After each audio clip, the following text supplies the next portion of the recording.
Hello everyone, and Charasimin Ke'erene, grace to you and peace. In this video we are going to take a 50,000 foot view of a subject which is very interesting, that being New Testament textual criticism. And specifically we're going to focus on the various manuscript theories, and I'm going to attempt in this video to simplify this very confusing and complex subject and hopefully not oversimplify it. We're going to then take a sample verse, John 1:18, and see how it is translated in the various manuscript theories. So I've categorized these manuscript theories into four main groups. First, the King James Version only, or KJVO as it's known.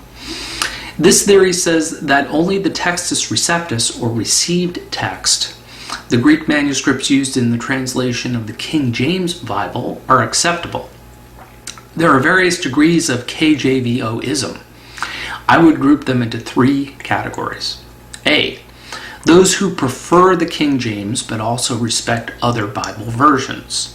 B, those who believe that the Textus Receptus, or received text, represent the only uncorrupted Greek manuscripts, but that the English translation in the King James Version is not inspired, it's just a translation. C, those who believe that the English translation in the King James Version is also inspired. And this is a double inspiration view, You can find a double inspiration view in the Greek Orthodox Church. They believe that the Septuagint, or the Greek translation of the Hebrew Old Testament, is inspired and displaces the Hebrew. That is a double inspiration, that the original Hebrew text of the Old Testament was inspired, but the translation of the Septuagint is also inspired.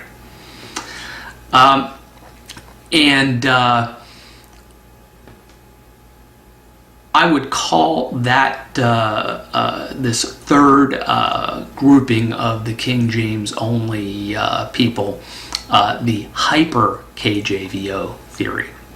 And people that hold this theory are often very dogmatic and many times believe that any other Bible version other than the King James is evil.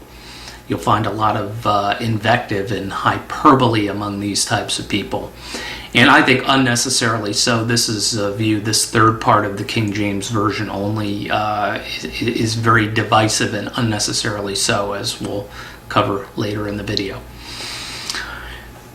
So secondly, the second major view, the first major view is KJVO, King James Version only. The second major view is called the majority text view. This view says that the manuscripts of the Byzantine text type are superior. These manuscripts are more numerous than the Alexandrian text type, but also of a later date. Thus, this theory holds that more is better. The Textus Receptus manuscripts are a subset of the majority text, so the majority text and the Textus Receptus agree much of the time. A Bible version that is based on the majority text view is the New King James Version, or NKJV. 3. The minority text view. The minority text view holds that the texts of the manuscripts of the Alexandrian text type are superior. These manuscripts are fewer in number than those of the Byzantine text type, but they're also older, of an earlier date. Thus, this theory holds that older is better. A Bible version based on the minority text is the New American Standard Bible, NASB. And fourth, this is an interesting one that's gaining a lot of popularity, and this is the Aramaic Primacy view. The preceding three views, the KJVO, the majority text, and the minority text views, all hold that the original language of the New Testament is Greek, or Greek primacy. The Aramaic primacy view holds that the original language of the New Testament is Aramaic, and the Greek manuscripts are a translation from the Aramaic. The Aramaic version of the Bible is called the Peshitta, and there are several translations of the New Testament Peshitta into English, and you can see my video entitled Aramaic Peshitta English translations and resources for more information. So now let's take a sample verse and see how it is handled through each of these four manuscript theories. And let's take John 1:18, which reads in the King James Version, "No man hath seen God at any time, the only begotten Son, which is in the bosom of the Father, he hath declared him."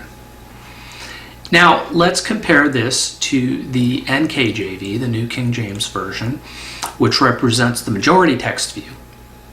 "No one has seen God at any time, the only begotten Son, who is in the bosom of the Father, he has declared him." So you see that with the exception of the updated language into modern English, from the thundering diction of the King James, the translation is the same. Now let's compare the New American Standard Bible, the NASB, which represents the the minority text view. "No one has seen God at any time, the only begotten God, who is in the bosom of the Father, he has explained him." So now you see a difference. The NASB has only begotten God instead of only begotten Son. And that is because the Alexandrian texts read monogenes theos, while the Byzantine texts read monogenes eos, only begotten God versus only begotten Son. Very similar, monogenes is the same in both of the text types. It's just the difference of theos, meaning God, versus eos, meaning Son. So let's take a look now at the Aramaic Bible in plain English, which represents the Aramaic Primacy view. "No man has seen God at any time, the only begotten God, who is in the bosom of the Father, he has declared him." So here you see agreement with the minority text, as the Aramaic Yachid Ya'alaha means the only begotten God.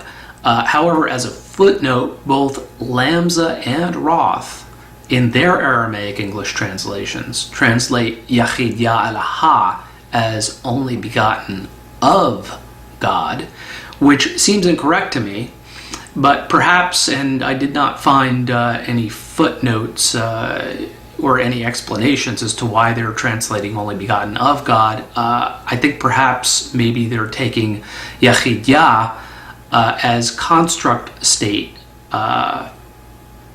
instead of emphatic state. So apparently there is some level of ambiguity as to what Yachid Ya'alaha means, whether it means only begotten God or only begotten of God.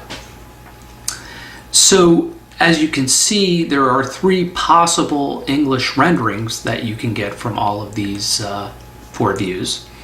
Only begotten Son, which would be KJVO and majority text views. Only begotten God, which would be minority text and Aramaic primacy views, with the footnote that the Aramaic is potentially ambiguous and can be translated only begotten of God. Now, the thing to bear in mind with these four manuscript theories is that the manuscripts agree about 98% of the time. And in the small number of cases where they do not agree, such as this example in John 1:18, no major doctrine of the Christian faith is contradicted. For example, in the case of John 1:18, if you hold to the doctrine of the deity of Jesus Christ, he is the only begotten Son, the only begotten God, and the only begotten of God. So all three renderings based on all of the manuscript theories are correct.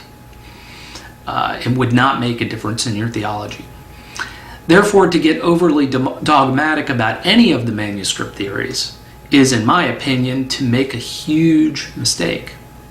All of the manuscripts are important, and the important thing is that your theology should be able to handle all of the manuscript variants. If you hold a theology and you have to insist on any one manuscript variant over another, then that to me is a clear indication that your theology is wrong.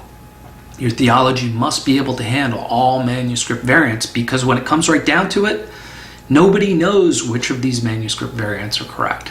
Nobody knows. People may say they know, and people may posit some very intellectual sounding arguments that make it seem that they know, but nobody knows which of these manuscript variants are correct, so it's important that your theology be able to handle any of them. Thank you, and Evcharisto.